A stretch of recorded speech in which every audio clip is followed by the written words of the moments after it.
జగిత్యాల జిల్లా బీర్పూర్లోని నాయకపు గూడెంలో ప్రమాదవశాత్తు మంటలు చెలరేగి గుడిసె దగ్ధమైంది. నాయకపు గూడెంకు చెందిన రైతు మద్దిలింగన్న సోమవారం రాత్రి ఇల్లు పూరి గుడిసె ప్రమాదవశాత్తు మంటలు కాల్పోయింది. ఇంట్లో ఉన్న 1 లక్ష రూపాయల నగదు, 2 తులాల బంగారం, వడ్లు, ఇతర సామాగ్రి అగ్నికి ఆహుతి అయ్యాయి. ఆవేదన వ్యక్తం చేసిన రైతు ఇంట్లో ఎవరు లేని సమయంలో జరిగిన ప్రమాదం.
ఇట్లా పొలంగా పోయినా మేము పొలంగా అయితే వచ్చారు మాది వెళ్ళకుండా అంటుకునే చేసి తెలియదు ఏదైంది ఇంకా తెలియదు.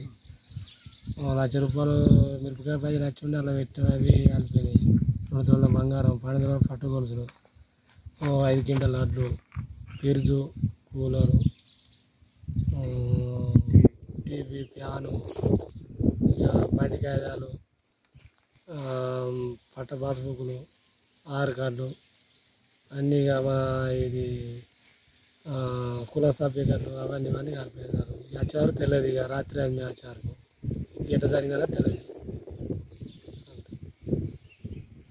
సార్ కొద్దిగా గరీబ్ పరిస్థితి ఏమన్నా ఆదుకోరు కొద్దిగా దయచేసి కొద్దిగా ఆదుకోరు. అందరి మీద ఏం లేకుండా కట్టుబాట్లేదు బయటకు వెళ్ళాము. సార్ కొంత దయచేసి సాయం చేయండి.